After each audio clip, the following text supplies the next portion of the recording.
बेनज़ीर की शहादत से प्रोजेक्ट इमरान सही मायनों में शुरू हुआ। क्या हुकूमत और तहरीक इंसाफ में शुरू होने वाले मुज़ाकरात बेमायना?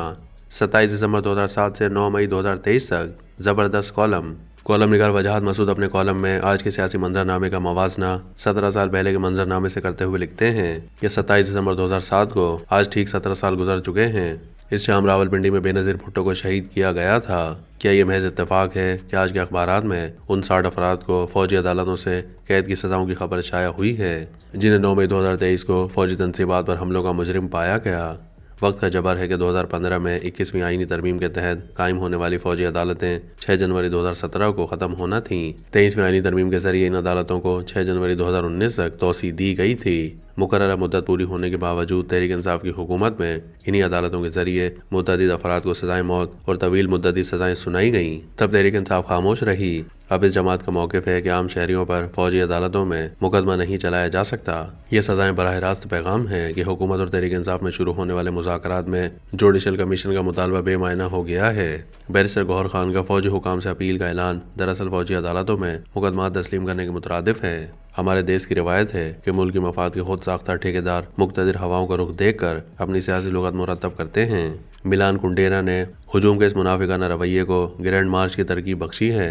यह हमारा ग्रैंड मार्च ही था कि हमने मुस्लिम अक़लियत के लिए आईनी तहफ़्फ़ुज़ात की सियासी जद्दोजहद को दोगुमी नज़रिए का नाम देकर ऐलान किया कि हिंदू और मुस्लिम इकट्ठे नहीं रह सकते।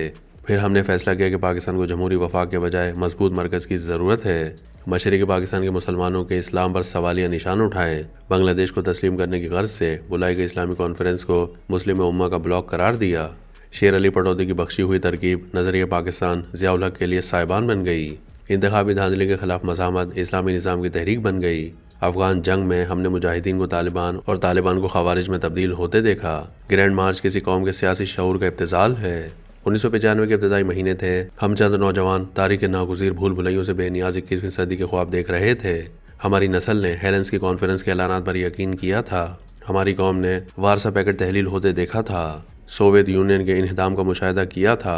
लातीनी अमरीका में CIA की हिमायत याफ्ता अमरीतों को यह के बाद दीगर मुनहदिम होते देखा था। यूरोपीय यूनियन की सूरत में कौमी सरहदों को बेमायने होते देखा था। तेनामिन चौक में खून खराबे से चश्म बोशी करते हुए सर्द जंग के बाद जमहूरी उभार से उम्मीदें बांधी थीं। खुद हमारे मुल्क में 4 अज़े फुंकार रहे थे।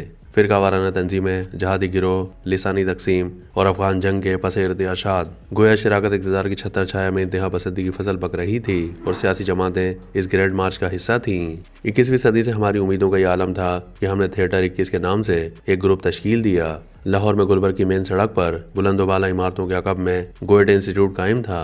उसके डायरेक्टर डॉक्टर मुबारक अली ने यहाँ अपनी सरगर्मियों की इजाज़त दे दी। हमें ड्रामे के अलिफ बे का इल्म भी नहीं था। डॉक्टर अनवर सज्जाद, शाहिद महमूद नदीम और मुन्नू भाई ने हमें कुछ लेक्चर दिए और हमने महाराष्ट्र के ड्रामा निगार विजय टंडोलकर का खेल खामोश अदालत जारी है खेलने का फैसला किया। इंतजार हुसैन साहब ने किस कदर बेदिली से इस खेल का तर्जुमा किया। इस मुहिम जो एक अंजाम यह हुआ कि टेलीविजन की एक अदाकारा और एक शायर की खींचतानी में एक खेल और हमारा थिएटर मादूम हो गए। ये तमसील बजाते खुद एक अलामती हिकायत है जिसमें मुतवस्सित तबके की मुनाफकत, औरतों से नाइंसाफ़ी और रिवायत के जबर का किस्सा था। नाकदीन कहते हैं कि टंडोलकर का यह खेल स्विस मुसन्निफ फ्राइड्रिश डोरनमेट के 1956 में लिखे नावल अ डेंजरस गेम से माखूज है। इस तालिब इल्म का ख्याल है कि टंडोलकर के खेल पर लियोगी के ड्रामे 6 characters in search of an author के असरात ज़्यादा वाज़ेह हैं। शायद आपको 1972 में बनने वाली मूवी कैबरेट का वो मंजर याद हो जहां स्टेज पर नीम वाबियात हरकत के पस मंजर में बड़े पर्दे पर सियासी और जिनसी तशद्दुद की परछाइयाँ नजर आती हैं। बड़े फन में मंजर और पस मंजर का यही मुकालमा बयान होता है। आमरीत भी किसी वक्ती तमसील से कम नहीं होती। फ़र्क यह है कि आमरीत में पस मंजर का तशद्दुद हकीकी और कहीं ज़्यादा खौफनाक होता है। जनवरी 2009 को अक़वाम मुत्तहिदा की तरफ से बेनज़ीर भुट्टो के कत्ल की महरिकात जानने के लिए पाकिस्तान आने वाले चिली के माहिर कानून हेराल्डो मुनोज ने अपनी किताब गेटिंग अवे विद मर्डर में लिखा है कि बेनज़ीर भुट्टो के कत्ल में सारा गाँव मुलविस था। उन्होंने लिखा कि अलकायदा ने हुक्म दिया, पाकिस्तानी तालिबान ने हमले पर अमल दरामद किया, मुमकिन तौर पर मुक़्तदिरा के अनासिर ने हौसला अफजाई की, मुशर्रफ हुकूमत ने मतलूबा सिक्योरिटी फराहम ना करके जुर्म में मदद की, मकामी पुलिस हुकाम ने जुर्म पर पर्दा डालने की कोशिश की।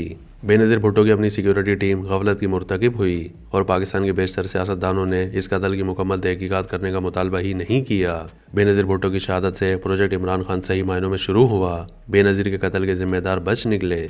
9 मई 2023 के मुजरिमों को सजाएं मिल रही हैं। इस वाक़याती खलीज में पाकिस्तान की तमसील का अलमिया मख्फी है। इस खेल के किरदार अभी अपने मुसन्निफ की तलाश में हैं। فرائیڈرک کے مرکزی کردار جج نے ابھی اپنا فیصلہ نہیں لکھا، لیکن حقیقی مجرم اپنا جرم جانتے ہیں۔ تاریخی عدالت میں سماعت جاری ہے اور قوم کے لیے خاموش رہنے کا تادم توسیع حکم نافذ ہے۔